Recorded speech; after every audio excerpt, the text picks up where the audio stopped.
Hello, everyone, and welcome to the One Piece TCG Regional hosted by PPG in Knoxville, Tennessee. We've got round one getting set up right now, and you can see we have Rebecca, a brand new deck from set four, going up against Katakuri, a set three deck that got arguably quite a bit stronger with set four coming in. Rebecca going first. Are we just going to see Rebecca leader effect and pass? We sure are. So Rebecca's leader effect allows you to filter your deck very effectively for Dressrosa cards. If you have six or less cards in your hand, you pay one Don and you look at the top two, add a Dressrosa to your hand, put the other one in the trash. Pretty strong. Katakuri puts two Don down, no plays, and passes. So we're going to move into Rebecca's turn three here. Rebecca being a new deck, we're going to see a lot of interesting builds here today because it certainly hasn't settled on the perfect build. It looks like Rebecca has three drop Dofi in hand. Rebecca having access to both black and blue cards. Really a very strong card pool. There's a lot of removal options there. 3,000 Worlds removes a bottom decks of five or less, and the black cards allow you to reduce costs. So the synergies allowing you to remove a Mihawk from the board. It's pretty powerful for sure. We've got the Dofi. Gonna look at the top five, stack them in an order that's gonna be beneficial for the following turns. I'm I haven't really seen Dofi in the list yet, but it's definitely an interesting take for sure. You kind of guarantee your leader effect a little bit better. You filter a little bit more, which is pretty good. But Dofi being an off-dress Rosa, if you will, makes it a bit hard to always hit with your leader effect. Nothing feels worse with Rebecca than pay one Don and whiff. So now Rebecca, the leader, cannot attack. It is a dual color leader, but in exchange for that fifth life, the leader herself cannot attack, meaning that Rebecca doesn't typically pressure. Rebecca is more of a mid-range to a longer game kind of deck, looking to take advantage of the new 7-drop Luffy. Got Katakuri going in, putting the one down on, getting to look at the top of the life, choosing to keep it there. If I'm Rebecca here, I'm thinking, okay, that's a trigger for sure. We see countering with a Sabo and a 2K to get out of that swing. Very interesting. That was an over combo. Hmm. Not sure why. We see a Parasparrow come down though. You prefer to see Parasparrow in life, but he's the one life trigger that plays itself that you're pretty happy to see, honestly, because it's just a 3 cost. So it's just a 3/5 with a K with an on KO effect. We'll see if it comes up. Rebecca has a lot of cards that KO, but also has a lot of cards that bottom deck. All right, we're going to see a 5 cost. We have Sabo. We have Sabo coming down. So Sabo lets him draw two, drop two, and his Dressrosa is currently on the board when Sabo is played, cannot be KO'd by card effects until a full turn cycle. And we see him discard two King Kong Gun. King Kong Gun is how he's really looking to win the game. It gives something plus 6K for 3 Don, and then if he has 15 or more in his trash, he gets to gain double attack on it. Very powerful on a 7-drop Luffy who can potentially swing twice in a turn. We're going to just see 5 come across the table with the Parasparrow. We could see a free block with Sabo, but Katakuri might be wanting that. There may be a little bit of bait here. If the Sabo blocks, now the leader will be able to threaten the Sabo. We do have a Dofi blocker to potentially protect that. So it looks like we are going to go ahead and take the free block. Ooh, we see an 8-drop Katakuri in the hand. That 8-drop, very powerful. Yellow is considered to be a difficult matchup for Rebecca. And maybe we'll see why that is in this match. We see 7 go across the table to life. Either it's 2 life or he was pointing to his opponent's life to use Katakuri's effect. Choosing to keep it on top means it's not an impactful card. And we're just going to go ahead and see the Dofi blocker get used here. We've got a Pudding coming down. Pudding's going to look at the top 4. Try and find ourselves a Big Mom pirate that we care about. It's tough to see the options here, but it looks like we're going to take the big 6/8 Parasparrow Vanilla. Solid play for next turn. And then coming down for 3 Dawn, we've got another Parasparrow. That happens sometimes. Katakuri has a lot of cards that on trigger play themselves, but sometimes you draw them, and that's okay. So we're gonna see Rebecca. Rebecca only has 5 cards in hand. It's kind of been a clunky start for Rebecca, I think. Katakuri is doing just fine, just kind of playing on tempo at the moment, while Rebecca tries to establish a footing in the game. Yeah, we see the leader effect, Red Rock going to the drop, and we're going to grab our boss monster, Luffy. But without our field spell, without the Colosseum on the board, that Luffy is not a card that you really want to play, even if we had the Don. All right, so we've established field spell. Fantastic. That means next turn, Katakuri has to look forward to a 7-drop Luffy coming down and potentially swinging on 2 active mode cards, meaning that Katakuri might not want to establish an important card that doesn't get value when it's played. These Parasparrows are very safe because they get value when they're KO'd. The Pudding Cess may come up later, it may not come up later. Being a 1 cost, it kind of gets cleared by a lot of Rebecca's cards. Okay, we see a 7 come across the table at the Parasparrow. I'm just going to let that go. Trigger the Parasparrow's effect. We're going to look at top 3. And still difficult to see. We're going to grab a 2K. Seems fine. Then we're paying 4. Orlumbus. Oh, man. Orlumbus is a very powerful card in the Rebecca deck.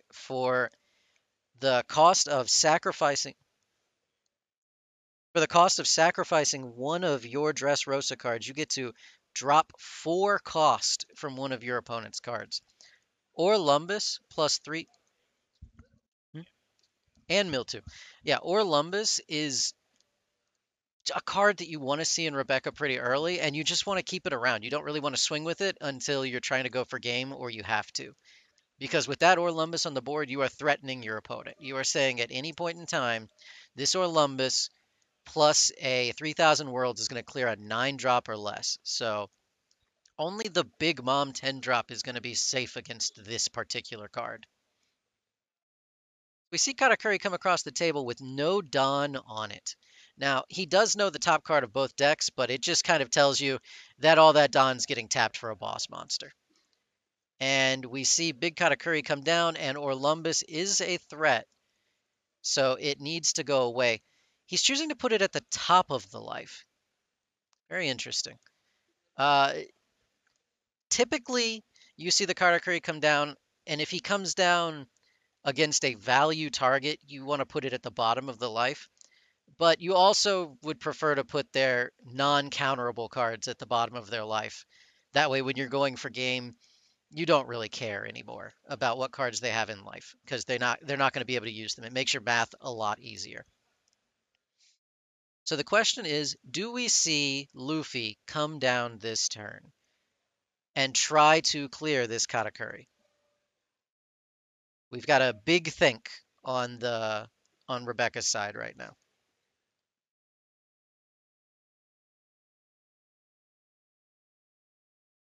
Big think.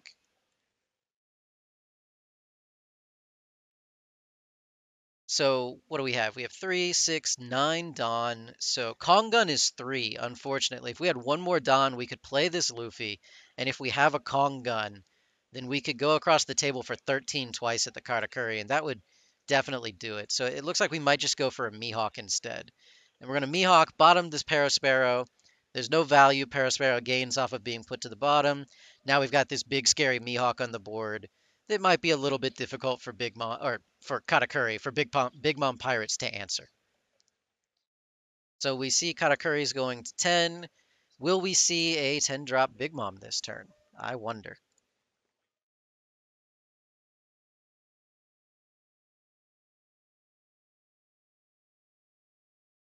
There's a Mihawk and a Sabo, and we start to see Rebecca's game plan come into play here. Rebecca just wants to sort of play the war of attrition for the early game. She draws 2 cards a turn thanks to the leader effect. And so if you can just outvalue your opponent, you're starving them of their life. You just take their cards out as they play them. You get to a point where you can just take the game very easily.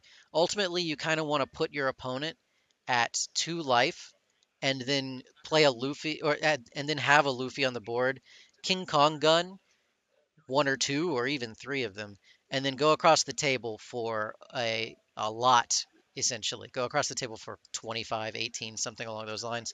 We do see a 9-drop Yamato come down. The 9/9 Yamato from the new set. We have 9 life between the two of them, meaning we were able to pop the Mihawk. That is unfortunate. Rebecca could have played around that by trying to put Katakuri at lower life just to kind of protect the Mihawk.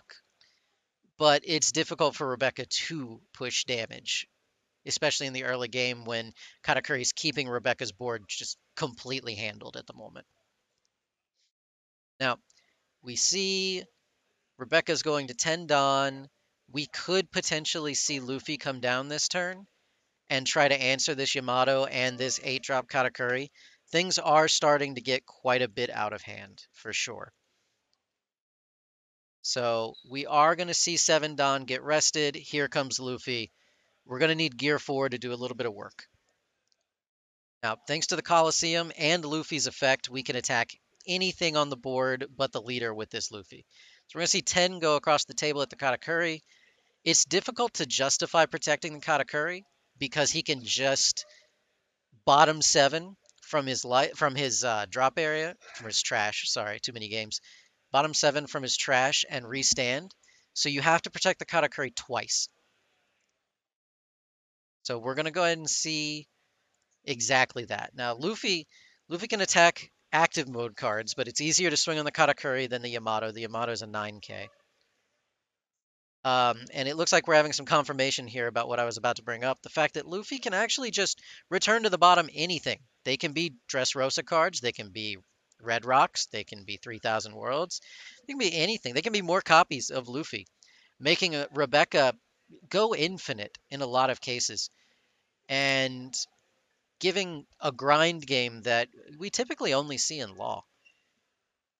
And this is one of the things that makes Rebecca so desirable in a tournament like this is the grind game is important. The consistency because you filter through your deck is important. It allows you to kind of just get to play your game every time, and that matters a lot in a best of one kind of event. So we're going to see putting back a lot of the extra cards and a Sabo. Or sorry, event cards and a Sabo. Get head judge Nathan up to the front, please. Nathan, head judge. And we up get to the front, to please. switch the Luffy to active mode. Now the question is, do we swing again with this Luffy? This Luffy is very vulnerable no matter what we do because Katakuri has so much removal for it. But we Table are going to see 197, Tyler Bass and Brian Hayward, please report. we see 10 come across the table. 197, And Tyler we're going to and go ahead and Brian, protect please that. report. And you know, Rebecca is very far behind right now. So, and I think we might have drawn another top end, another boss monster, which is the last thing Rebecca wants to see at this moment. We're going to go ahead and swing on that Luffy with the Katakuri, try to drain Rebecca's hand a little bit. The more boss monsters we remove from Rebecca's side of the field, the more Rebecca has to waste on establishing it, and the more we can just sort of snowball the game out of control. Table 286, So we have a this lost is and found item for table 286. this is only an 8 on a 7, but we do know there's the Yamato that can still come across the table for 9. Leader effect incentivizes 1 Don. It's not a stretch to say we put a second Don on there and swing on the Luffy as well. Sabo is a blocker and could take one of these. We're gonna go ahead and counter out of that. And so, oh, that's concerning. We see no Don placed on the Katakuri when he comes across the table, even though there's a 6K blocker. If I am Rebecca right now, I am terrified of which boss monster can come down. They're all very bad for me at this moment.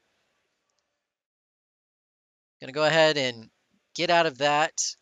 attack from the Yamato, and we see 10 get rested. Here comes the Big Mom. Oof.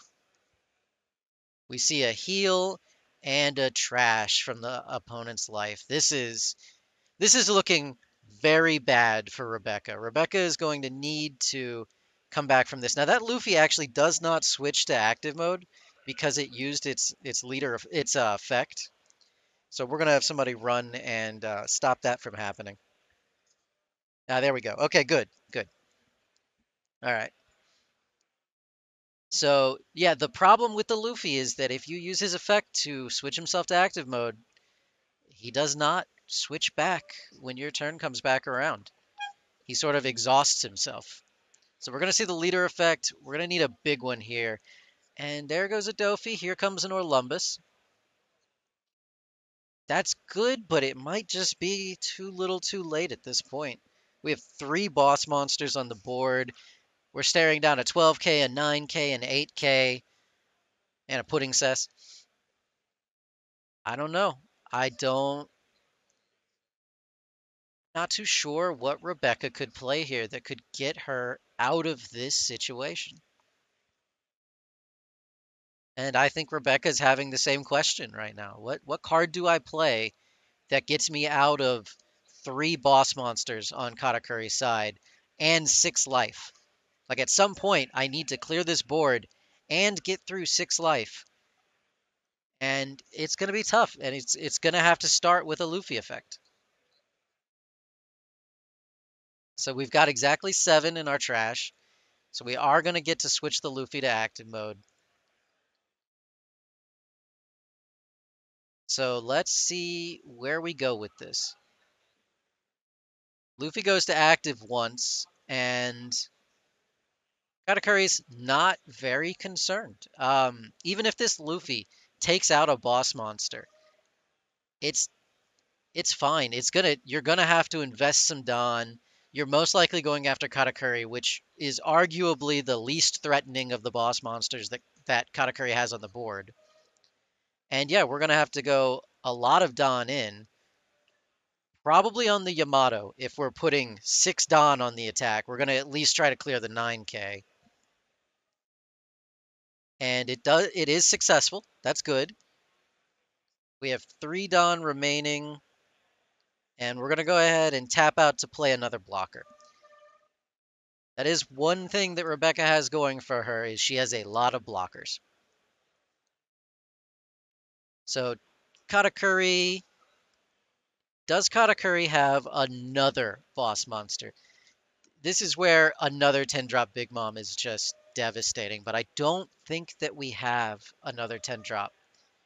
In fact, we might be out of top end at the moment. Give Rebecca a nice We have a reprieve. few deck boxes and lost and found. A few deck boxes and lost and found. If you've misplaced your deck or box of cards. Okay, we see an 8 come across the table at the Luffy. We're probably just going to counter out of this one and then use Bartolomeo to block the Big Mom. We do know that there's an Orlumbus in Rebecca's hand, and the other Orlumbus may still be there from the life. And in fact, yes, that's exactly what we're going to use, is both of those Orlumbi. The Orlumbi instead of the Orlumbuses. Ugh, that's tough to say. And indeed, we do see Bartolomeo block the Big Mom. So if Katakuri's not going to play a top end this turn, we might just put 4 Don on the leader and go at that Luffy. Maybe put 5 Don on the leader so that if the Sabo blocks, it's a guaranteed knockout. Oh, we're going to see Pudding Cess come across the table. Very interesting. 5 Don on the Pudding Cess. I feel like you could have put this 5 Don on your leader and guaranteed something goes down. But you know what? There goes the Luffy anyway. That's... wow. That was just a 7. We're going to see 1 Don here on the Katakuri, swings, looks at the top of the life. We're going to go ahead and tuck that to the bottom. That was a good card. That's unfortunate. We could block with Sabo here if we don't want to take the damage, but It's still not looking too great. 4 Don up, so if I'm Rebecca, I'm probably expecting a 4-5 to come down with that last 4 Don. We see 4 for Sanji. Yep, a 4-5. That is one bad day, Sanji. That in the artwork, Sanji looks like he is having a very rough day. This card is incredible, though. It's out of the new set. It's a trigger trash a card play from life, but it's a blocker. A 4-5 blocker at that. Very powerful card. And if you're in a situation like Rebecca's in, that card basically doesn't say blocker. It says I'm going to attack you. Though it could exist as a way to protect the Katakuri. The 10-drop Big Mom is probably not in danger. Table 260, we have a All right, lost and found so we playmat. see 7 Table Don. Do we have another 260, Loof? we We've have got a another lost and Loof. found playmat. Now we're going to forego the Rebecca effect, and we're just going to go ahead and swing on the Sanji. You know what? You're going to block with it anyway, so I'm going to just take it out. Makes sense. Choosing not to use the Rebecca effect there. If you're just going to swing on the Sanji for 10, 9 is a fine number to hit the Sanji with and get your Rebecca effect so you could find some counter power potentially. And load your trash up so that you might be able to use the Luffy effect at least more efficiently. And then we're going to pass. With 1 life remaining and 1 blocker, there's a decent chance we will see Katakuri go for game here. Especially with Rebecca only having 3 cards in hand and letting the Luffy fall last turn to a 7k swing. You know what the last life is. Let's see where this goes. Looks like we're just doing some Don math now. What can I come across the table with? I could do a 7, a 9, a lot from the Big Mom, and how much ever we can put on the pudding sauce. Looks like we're going to play it safe. We're going to go after the Luffy. There's no shot the opponent can protect that Luffy and not go down this turn.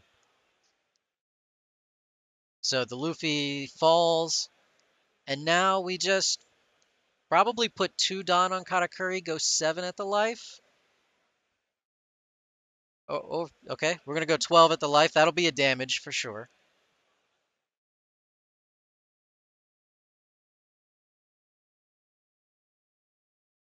All right, we've got 8 from Katakuri. Looks at the life. We're going to go and put that back. You've got 8 from Katakuri, and you've got, what, 7 from Pudding Cess, so you should block the 8. Oh, and we're just going to actually slam down the Vanilla Parasparrow and pass.